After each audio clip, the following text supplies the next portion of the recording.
Last week, I was thinking about my great grandfather. He was this very happy go lucky man, absolutely loved life, and he passed away a couple of years ago at the age of 99. Now, what's surprising is that till the very end, he was extremely fit, extremely healthy, did everything by himself, and he even could read without glasses. Remembering him kind of made me realize how lucky I was to have learned from and interacted with my grandparents, who were very rooted in the Indian culture. Namaste, my lovely humans. Today I want to talk to you guys about a few simple habits that I have learned from observing and interacting with my grandparents that are deeply rooted in the Indian culture that have really made my life better. And nowadays, as the world becomes more urbanized, we're kind of drifting away from our own culture. So this video is also like a reminder that we stand to learn a lot from our own roots. So hit that subscribe button and let's get started.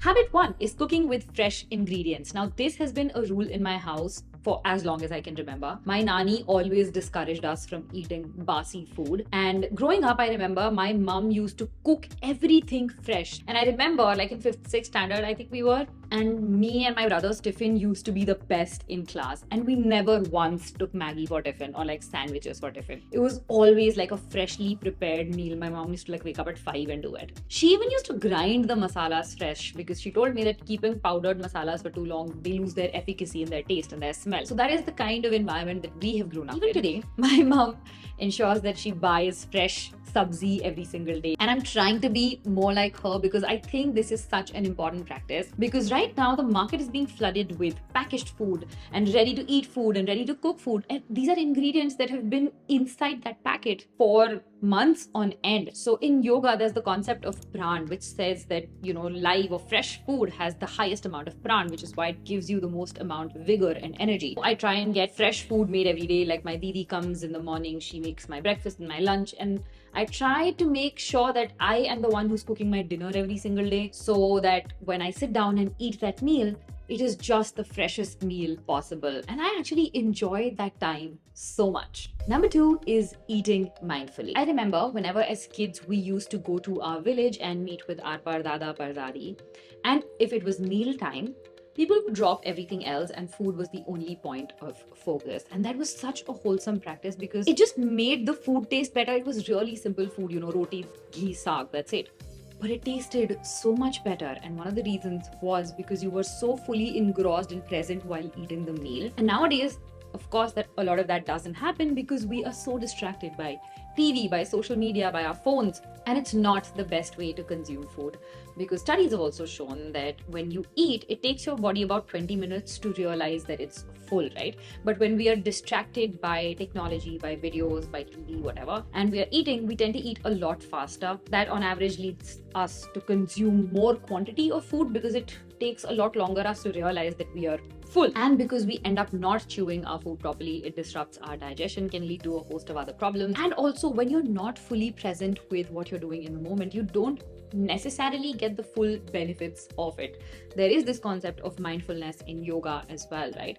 And the root cause for that is because whatever you're doing, if you're not fully present in it, you're not getting the full benefits of it, including eating. I do try and practice this as much as possible whenever I'm eating, but I have realized on the days that I do eat mindfully, I tend to be slower with the eating process. I taste the food better. I realize what I'm doing, right? And on those days, I tend to eat within the limit of what my body needs instead of overeating. But when I am watching TV or something like that, I tend to overeat. So that is one shift that I've actually noticed. And I am trying to be more mindful of how I eat. Number 3 is using food as medicine. I don't think a lot of people realize how many Ayurvedic recipes and, nuskhas have made their way into Indian grandmothers' kitchen. I remember growing up, my nani had a kadha for everything. Have a stomachache, there's a kadha for that. If you have the loosies, there's a special chai for that. If you have fever, there's a special concoction for that. And most of it was rooted in Ayurvedic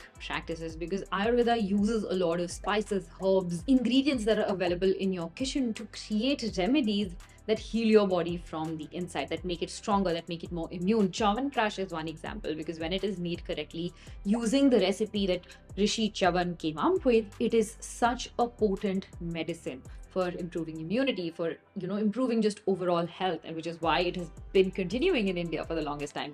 but please don't eat the commercial chawanprayas. That doesn't do anything for you. It's just chock full of sugar. But the point is that as we become more urbanized, a lot of these recipes are just fading out. I don't remember the last time I made a kadha for myself when I was sick. I just go to the counter, get an over-the-counter medicine, and we are losing touch with things that have been going on for generations. So one thing that I'm going to start doing now is actually sit with my mom and figure out whatever recipes that both of us remember from our nannies and our daddies' kitchens. If I do find them out, I would love to share them in a separate video. If you want me to do that, let me know in the comments. And if you have been loving the video so far, please give it a thumbs up. And let's move on to habit number 4. Sitting cross-legged to eat. Now, dining tables are a thing of the present, right? When we started living in cities and when we had all of these Western concepts, and now people sit around the dining table and eat. But for the longest time growing up, we used to sit chokdi maar ke, eat our food like that, whether it was on the ground, whether it was on like a chowki of sorts, right? And I now realize how beneficial sitting cross-legged to eat is, how beneficial that position is, because when you're doing this motion, I was reading this study somewhere, when you're doing this motion of bending forward, picking up your food and then going back to eat it, it actually massages your internal organs and aids digestion, and that's how helpful it is. But when you're sitting like this, like on a chair, that process almost doesn't end up happening. In our village, in our dadi's house, nani's house, everybody just sits chokdi maar ke and eats till this day. And I now do that as well. I just sit on a couch instead of on the floor, because right now it's cold and the floor is really cold as well. Another important practice was sitting in Vajrasan after eating food. And I actually read up on why this is a practice. Bachpan se we've been told to do this. After you've eaten a meal, you sit on top of your legs and sit in that position for like 5-10 minutes, and then you get up and do whatever you're doing. And I just recently found out that this is because when you sit like that, it constricts the flow of blood in your lower limbs and concentrates it in the abdominal digestive region and actually aids digestion, which is new information. So yeah, these are 2 practices that I have been incorporating in my routine, and they are super simple to do. Like, it doesn't take any extra effort on my part to sit and eat chokdi maar ke and to sit in Vajrasan for 5 minutes after that. Number 5, I think it's number 5, and this is one of my favorites, is removing shoes at the door. And my mother is so particular about this habit. Growing up, we always had a shoe rack next to the door where we used to take out our shoes, and I never understood the significance of it until I started living by myself, and I realized this is so important to keep the house clean. Whenever I enter the house, the shoe rack is right there. I will take out my outside shoes, put them in the shoe rack, and then we have home slippers that I will wear around the house. I also have extra home slippers for guests so that they don't roam around my house in dirty shoes. And this habit obviously has so many benefits. One, it keeps the house clean, obviously, and it reduces the amount of time you have to spend sanitizing your house, because otherwise it would just be a nightmare. Trust me, if you start living by yourself, you will start to feel that these habits are extremely important. And secondly, there's also a historical and spiritual significance to doing this. Historically, it is seen as a mark of respect because you are leaving your impurities at the door before coming in, which is why removing your shoes outside temples is also an intrinsic practice in the Indian culture. Habit number 6. Everybody knows this, but hardly anybody follows it. If you do, let me know in the comments. It's keeping a straight Ancient spine. Indian practices like yoga actually stress on the importance of having a straight spine. I have seen my great-grandfather with the bestest posture. I cannot imagine being 95, 96 and having such a straight spine. That man, even though he walked with the lathi, he walked upright. Even when he was sitting, he always sat upright. And our parents always told us to follow his example, but well, kids, we don't listen. I actually understood the significance and the importance of it once I started practicing yoga, and we were told that the spine is a reflection of the Sushumna Nadi, or the main energy channel in the body. And when you sit with a bent spine, or when you're like bending forward or something like that, it actually creates a kink in that energy channel. It creates a bend in the energy channel, and it can disrupt or stop the flow of energy, which can lead to a lot of problems, diseases, blah, blah, blah. And that is actually the concept that clicked with me. And ever since then, I have been very mindful of my posture. Of course, with our current lifestyle, sitting in front of a computer all day, being hunched over on your phone all day does disrupt that. But I try to do what I can to ensure that I'm sitting straight for as long as possible, or standing straight for as long as possible. The spine is also the second brain, because all nerves are branching out from here. Bad posture can have really detrimental effects on the health. So one thing I tend to do is have my laptop at eye level. So I have a raised thing on my desk where I keep my laptop so that it's always at eye level. I don't have to look down like this, and then I adjust the height of my chair accordingly. Another thing that I do is I keep a cushion underneath me when I'm sitting on the chair, so it lifts me up slightly from behind, and that helps maintain that upright posture a little bit. And I always have posture correction stretches when I'm doing my stretching after a workout. So these are 3 things that kind of help me stay on track 80%, 90% of the time. The next habit, and this is something that I have recently become very connected with, is praying every single day. Growing up, I remember that every house that we went to, my Nana Nani's house, my Dada Dadi's house, had a mandir or a puja room, and they used to pray every single day. My grandfather, in fact, used to wake up before sunrise. He used to bathe, do all of his cleansing rituals and pray with the sunrise, do his morning puja, and only after that did he start his day. There was not even a single day in his life that went by when he did not pray. Same is the case with my great-grandparents. But over the years, I've seen such a decline in this practice. People consider praying uncool, and this is not something that they want to associate with because it's associated with religion and all of that jazz. But I found that praying has a much greater significance than just being a religious ritual. Personally, I feel that it allows us to connect with our inner selves and also to become detached from our individual selves at the same time, because you're investing your faith and belief in a higher power. You don't think for that moment that you are the center of the universe. And when we seek guidance, when we seek connection from a higher power, one, that builds our faith, and it teaches us the power of surrender, because when we surrender, we build mental resilience to be able to cope better in life. And you know what they say about faith,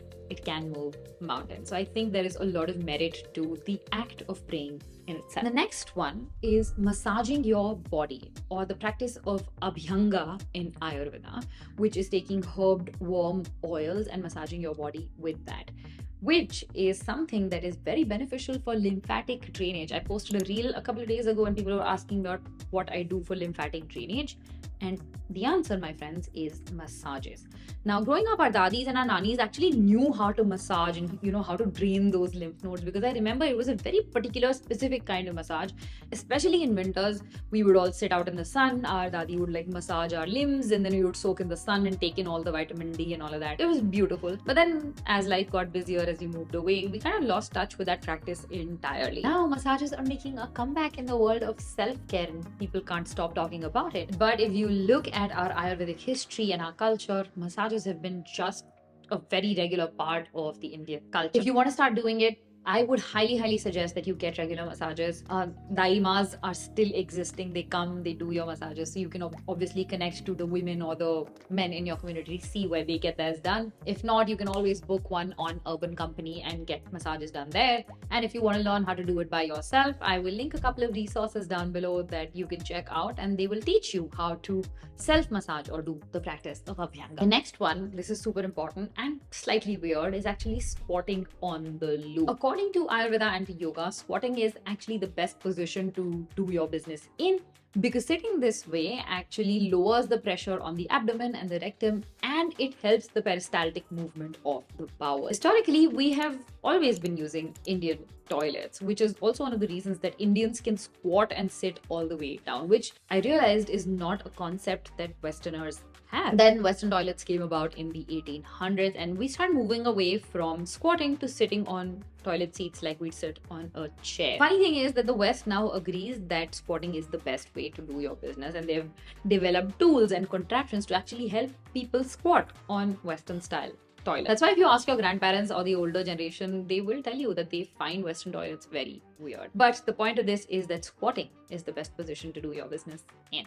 So if you don't already, maybe try incorporating that into your routine. And finally, the last habit is living in sync with the circadian rhythm. My grandparents used to wake up before sunrise, do all of their dincharya, and they had a very Ayurvedic synced lifestyle. So they used to cleanse, they used to take baths, they used to clean their surroundings, do their puja, and then they started their day. And when they ended their day, they would usually have their last meal around sunset and go to sleep within a few hours of doing that. And then they would wake up and have the same dincharya all over again. And that is definitely one of the reasons that my great-grandfather lived till the age of 99. Of course, there's genetics at play here, the quality of air, food, water, yet. But the way he lived his life also had a huge impact on how healthy he was till the very end of his life. Ayurveda also says that you should wake up in Brahm Muhurat, do your dincharya, do your puja, then have your meals, have sattvic bhojan and all of that. But today, given the amount of stress that we are all in, given that our careers are so different from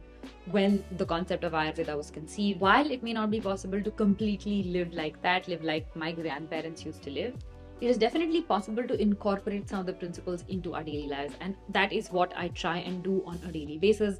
First one is getting sunlight as soon as I wake up. This is so important in resetting your circadian rhythm, having the neurotransmitters in your brain release properly. Second thing is I try to go to bed by 11:30, 12 so that I can wake up by 6:37.